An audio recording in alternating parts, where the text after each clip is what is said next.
Hey guys, how's it going? No, un caseificio, vuole andare... Sì. I was about to leave. Oh. Gli mando mio marito in bicicletta. Ci va dietro, va sempre Parmesan. Parmesan, yeah. Ah, è qua. Thank you. Ok? Bye. Bye. Grazie Roberta. Ciao. Okay. So where? Colorno, San Polo di Torrile. Can you write? Ciao. Bye, Ciao. piacere. It's nice to meet you. Bravissimo. I told him that I'm going to Parma and that I want to find something that's is cheese related, something interesting. So he's made some calls to family. Valserena. Valserena, Parmigiano Reggiano. Okay. Allora, if you go to Colorno is wife of Napoleone a Colorno. Wife of Napoleon. Napoleon. Okay, it's Colorno. home, okay. Allora, Oh. Beautiful. beautiful, Colorno. Can I go there? Sì. Okay. Viadana, Vietnam, Casalmaggiore, Casamaggiore. River Po. Okay. Hey guys, how's it going? We're with a friend of mine. This is Andrea. Andrea saw me packing up the bike and he said, "What type of bicycle?" And then he says, "Where are you going?" And he says, "What is your name?" And then he kept asking me, "You want coffee?"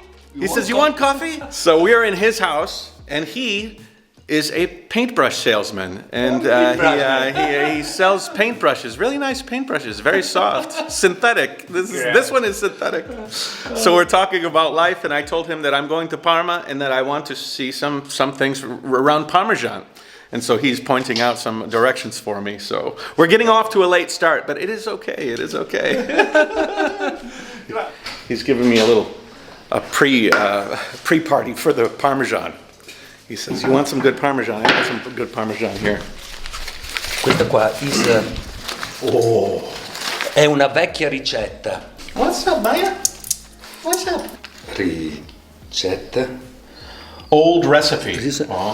of prima, before Parmigiano. There is for Gonzaga di Mantova, i nobili di Mantova, nobili Gonzaga. Mantova. Noble. Like noble. Yeah. Like a king and queen eat this. Gonzaga. Cheese. Yeah. This is for there, for Gonzaga. So you were the king. You were the king. It's good. Prima del Parmigiano Reggiano there is this. Oh.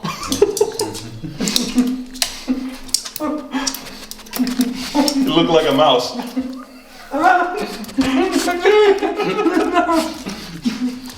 One more. Prendi. I love cheese. But I cannot eat too much. I go to Parma, eat more. I have to, a little bit. Un poco. All right, I have to go. Ciao.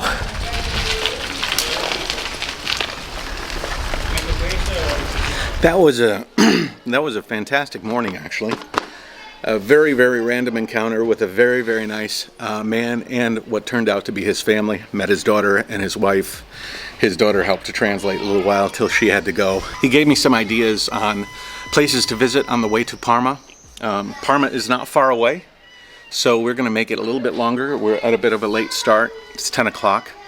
I ended up spending a bit over an hour with him, so I was kind of on track to get started at a decent time. But you know what? You don't want to get caught up in the road. Instead, you want to get caught up in the interactions along the way.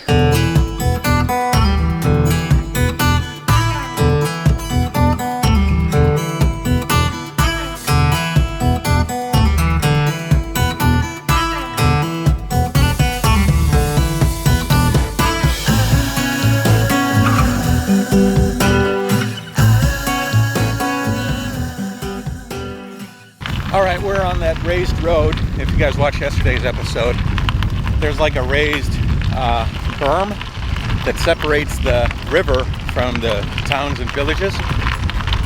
It must be some sort of flood mitigation effort, but anyways, we're up on this road. It varies a lot in the surface. So like right now, it's just rocky pebbles. Sometimes you can get blacktop. Sometimes it's between this, and one time it was very almost sandy. But that was a while back. We have a sunny day. 3 days ago it was supposed to be rainy, but now it's changed. Hello.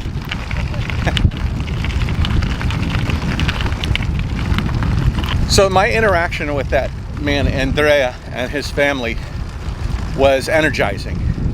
It's one of the reasons that I travel. Like, solo travel, it's kind of a misnomer because people think that you're traveling alone, but you're really not. I mean, I'm traveling with all of you guys, of course, but I'm also interacting with people probably a lot more than if I was traveling with somebody, because they kind of provide you a bubble, like a traveling bubble. You have you and your traveling partner, and so you don't need to seek out interactions.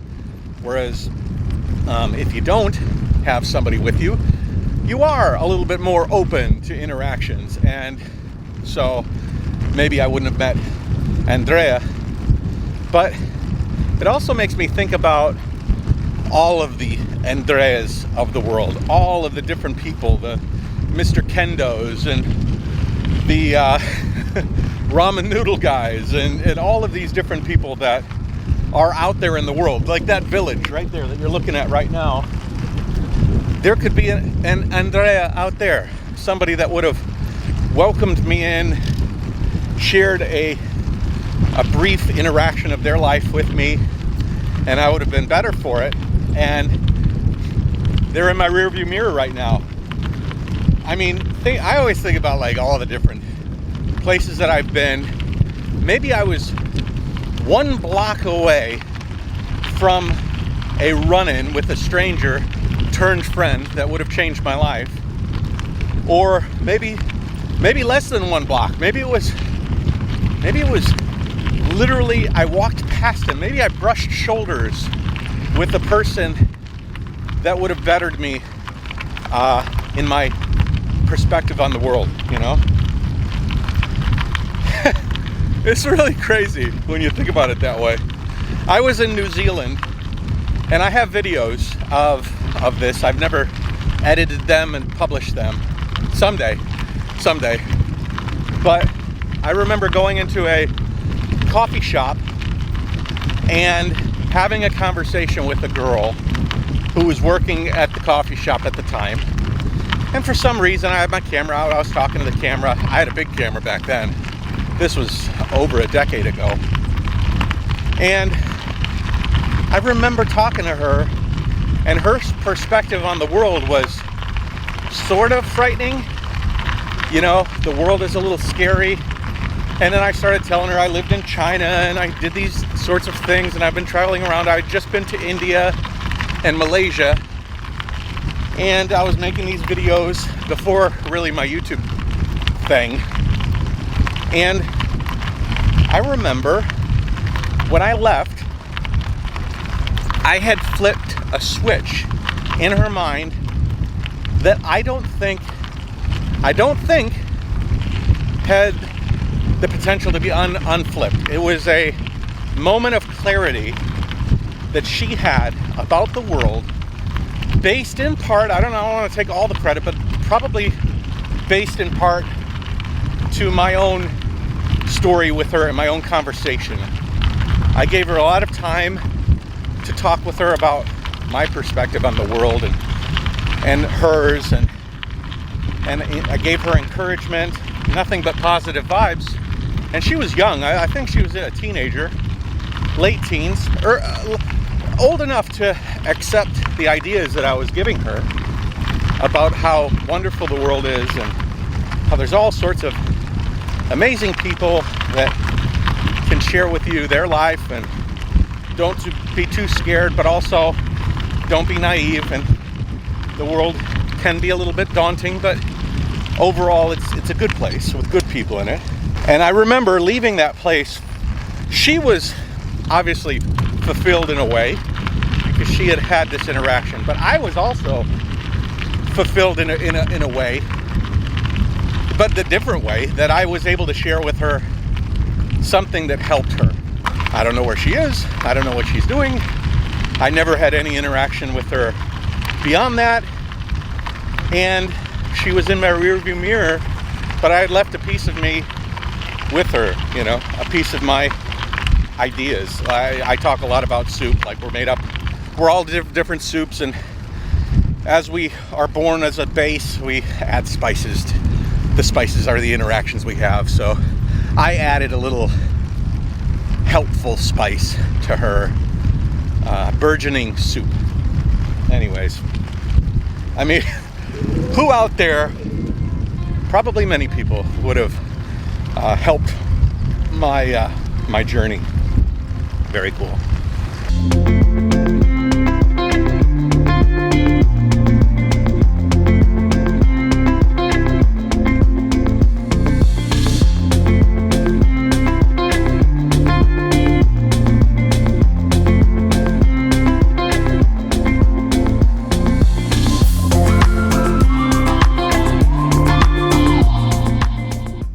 Oh man, that grove of flowers was beautiful, eh? In that like little tree farm or something. They're all growing cottonwood trees though. It's so annoying, but quite beautiful. You know, you can find beauty in the smallest things, and this might be a little effeminate of me or something, but look at this little flower.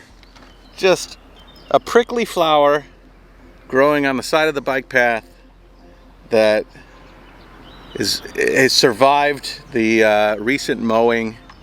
You know, just think about this poor little thing. I wonder if he lost any brothers and sisters. Sometimes the smallest things can be the most profound. And we just left, you know, a clutch of millions or thousands at least of his brethren. Good luck, little flower. Jayoe. I got stuck. I'm on the highway, up high highway, and I've been stuck here for a little while. I can't find a way down. I finally found, I had to go like about 2 kilometers out of the way to kind of come down at an exit. It reminds, whenever I get stuck up on an elevated highway like this, I remember China. I forget where I was, but I was cruising through some dense city. I mean, it was millions of residents here. And I ended up taking an exit, and I got sort of, not forced, but sort of got up. And sometimes I'll take an on-ramp because it'll be the only way over a railway section or a river or something. And I got up, and then I got stuck there. And if you've never been to China, a lot of these elevated highways bisect an entire city. So they will go really high. We're talking like, I don't know, 10 stories up. No lie, like you are way up there, and then you will cruise on this elevated highway. If you're driving, you can bisect an entire city. And I remember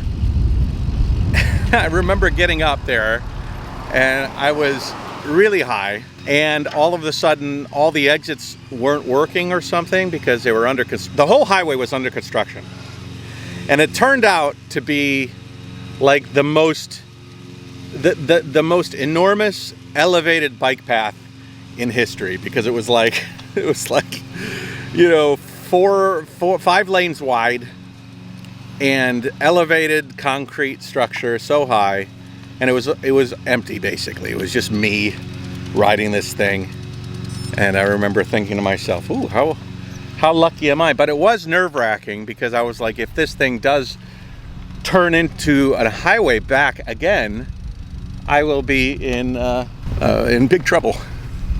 Anyways, I'll never forget riding up there feeling like the king of the land, because I was just sort of riding this amazing bicycle and tricycle, and being up so high, it was kind of crazy. I mean, these roads I'm on right now have like 2 lanes and 0 shoulders, so I'm trying to be quite respectful of traffic and get the hell off. There was one van that I saw though that was like a camper van. They got like all the brands that we see in the United States are totally different from the brands here in Europe, of course. They have their own groups and their own vehicles, and you know, Renaults and these different I don't know if they call them Renaults. I think they call them Renaults or something. One of the camper brands is called Jayoe or Yoe or something. And then like live the Yo life. It was funny because my brand is Jayoe and it was Jayoe life. It was just kind of humorous. I wanted to take a picture, but I was sort of on a major highway. Not a lot of opportunity to take snapshots. I love cheese.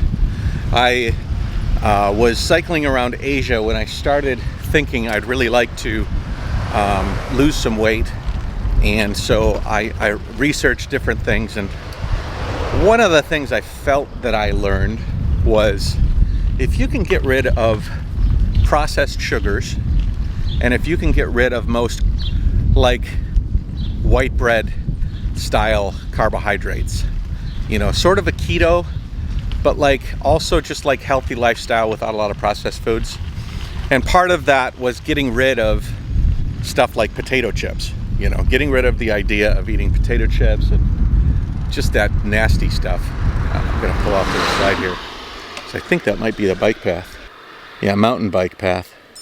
I ended up having to give up a lot of the snacks that I enjoyed, like Doritos and potato chips and stuff like that, and replacing them with cheese. Hello. Ciao. And so I replaced a lot of my snacks with, you know, let's just take a little stick of cheese or munch on a little piece of fresh cheese. And I found that I really fell in love with cheeses. And one of my favorite cheeses is Parmesan.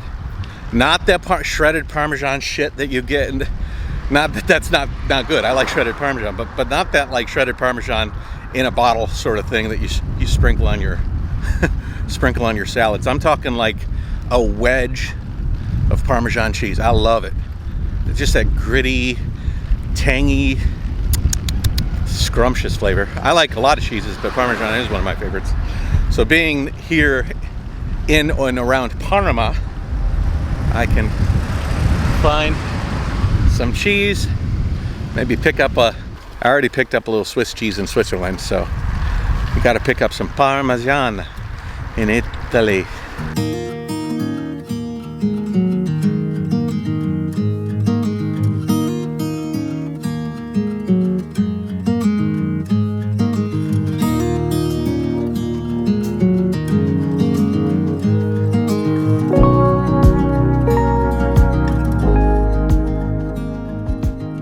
So this is the Regia de Colorno.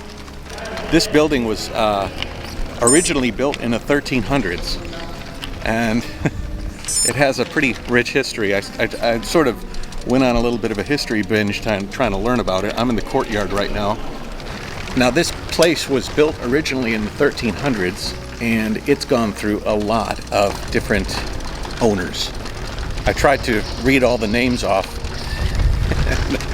My pronunciation is atrocious, but you can certainly see the history in it. Oh, look at this staircase.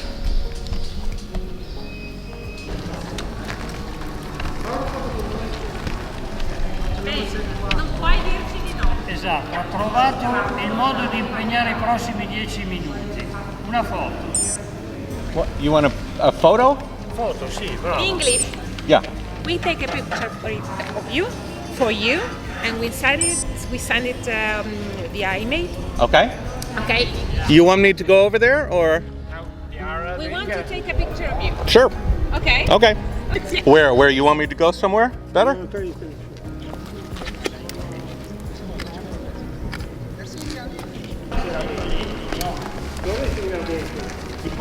Yeah, I can get in.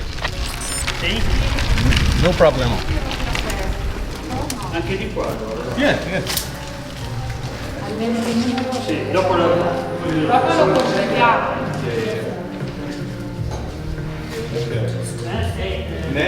Name, address. Mandarne una al gruppo. Quella presidente, ma guarda che è tremenda. Sta sporco dietro. Your happiness, rate of happiness. Very. Always. Always. I'm Happy. All the time. Where are you from? America. Thank you. Thank you. This was fun. You can send me all the pictures. Any pictures, you go to my email. Well, that was sort of unexpected, but very nice. For a second, I thought they were shooing me away. Get away, get away. Your bicycle's not allowed here. That's really what I'm expecting people to say to me, but nobody's saying that to me. What's going on? Anyways, they're going to send me some nice pictures, which should be fun. This building, the entire structure, was sort of part of lordships, obviously, in the area. But eventually, when the war sort of came, it was taken over by the imperial powers at the time. And it was sort of gifted, from what I can tell. I might be wrong, but I think it was gifted to Napoleon's wife. Hey, honey. Happy anniversary. Can you imagine? Could you imagine getting this as a gift? Holy moly. I'll tell you what's really interesting about this place is that once you go in the sky and you look down, you see all these hedges that form a maze that are really, really quite beautiful. I mean, look at this view right here. So cool. I just checked, and because I was plotting into my phone the Parmesan factory. It's closed. It's Saturday. What did I expect? So I don't want to just look at a Parmesan factory from the outside. So we are going to continue to Parma, and I think we're going to spend a few days there, letting my body recuperate for the mountain climb up ahead, and so I can edit some videos. I'll tell you what, I am extremely comfortable flying the drone around places that I don't think I should necessarily be flying the drone at. Seems like nobody has a problem with it, although I did fly it back there, and it flew over some woman's head. Not close to her head, it was off to the side, but she heard it, and she ducked and covered. And I'm just curious if that was because of the news from Ukraine and the drones dropping all sorts of things on people. I wonder if she was just a little paranoid from that, but she cowered down, and I had to profusely, no, it's just me, no worries. She thought that thing was gonna drop something on her. No sense going to closed Parmesan farms, so we'll just move on to Parma and see what we can do there. I was on the highway again, and this one was a really fast one. They were hauling ass. If you notice, I haven't been wearing my helmet because most of my stuff has been in the countryside and on the trails, not going too fast. But it seems like every road that they try to put me on to Parma is some sort of speedway. So I've taken a side road through a farm. This is not a road. This is a path through a field. And so I'm gonna put the Fly X to the test and just try to barrel my way through, try to make my own path. I'm sure that the farmers have a bunch of these that like crisscross their fields, and I think I can pirate them and use them to my advantage. That's what I like about this Fly X, is that I can just downshift and grind through whatever is in front of me. It's a bit more rustic than going on the main highway, which is right over there. Let's just hope that these paths continue and can kind of take me somewhere where I can kind of connect to a lesser road.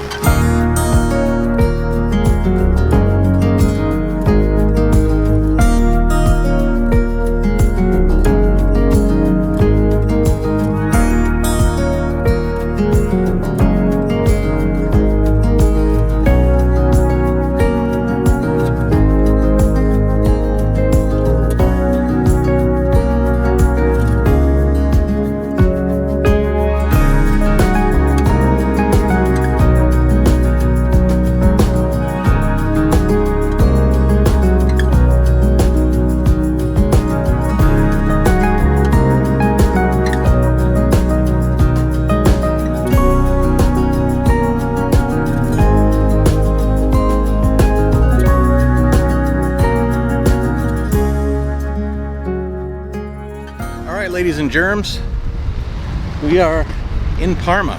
This reminds me a lot more, maybe not a lot, but a lot more of a city in China. You got a lot of traffic on the road, people parked, a lot of people parked on the road, kind of pushing you up onto the sidewalk a bit. So I'm riding on the sidewalk right now. Maybe not every Chinese city, but there are certainly Chinese cities that look like this. Oh, che bello! Hello! A lot of people chirping at me from the spectator seats. There was a whole bunch of old men that were sort of just chilling up, drinking some coffee or something, and they all sort of, hey, oh, hey. Holy moly, this place is huge. This is the, let's see here, Palazzo della Pilota. So apparently this place was built in the 16th century. It was a palace, but I think now it's a museum. I mean, these windows, this is super tall. These doors here I'm about to go through, these are huge. What is this? It says, time present and time past are both perhaps present in time future.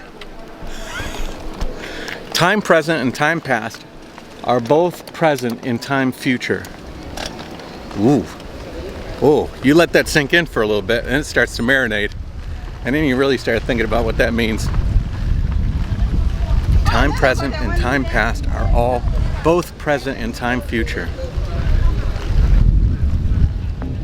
Okay.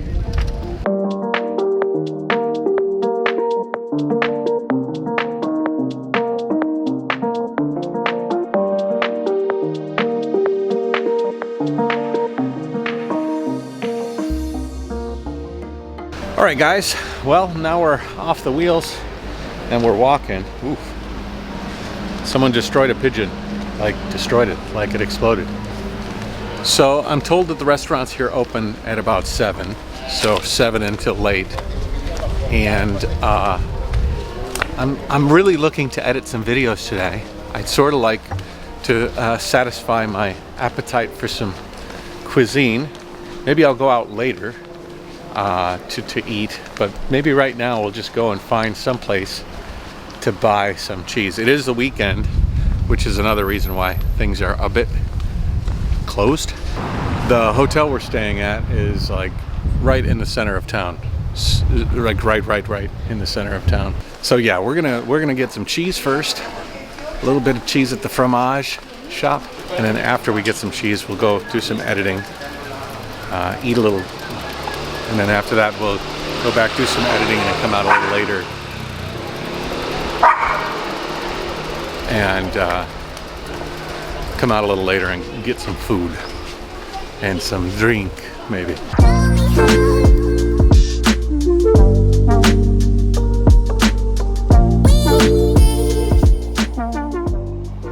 Just want to have some good local Parmesan. Yeah. Can I get? Yeah. Thank you. It's piccolo, big. Not too big. I'm on bicicletta, so. Okay. It's big. Hey? Right? Bene? It's a little big. Piccolo. Yeah, a little smaller. Questo o questo? Oh, Okay. intanto. Grazie. I don't know what I'm gonna do with all this cheese. Posto così? Some meats. Prosciutto. Prosciutto. Lì? Sì. Yeah. Frittato. Yeah. English? English. American. Americano. Se no guardavi oggi la regina. A Londra, tante cose. Ehi. Oh, grazie. I like the fact that she's not asking me a lot of questions. She's just doing it. She's like, I says, I want some meat. She's like, okay, I'll cut you enough, don't worry. I want some cheese. Is that too much? Okay, I'll get you a little less. Bye-bye. Ciao. Ciao, ciao, ciao. Okay, we've accomplished one goal in Parma to get some Parmesan. Oh, my lens is very dirty. So, my hotel is choice. The room is very, very small, but the location is like right in the middle of Parma. As a matter of fact, I'm sitting down at a little roadside. It's not roadside. It's like I'm in a little depression that is like a little like a square, like a town square, you'd say. I'm drinking some Italian beer. I went in there and I said, I'd like a beer. He's like, what kind of beer do you want? And I said, what do you got? He's like, Italian beer. I says, well, give me the Italian beer then. If I put that cheese in my pannier and it ends up getting too hot, will that Parmesan cheese go bad? I think it's got to be somewhat cool, right? If that cheese heats up, am I going to be in trouble?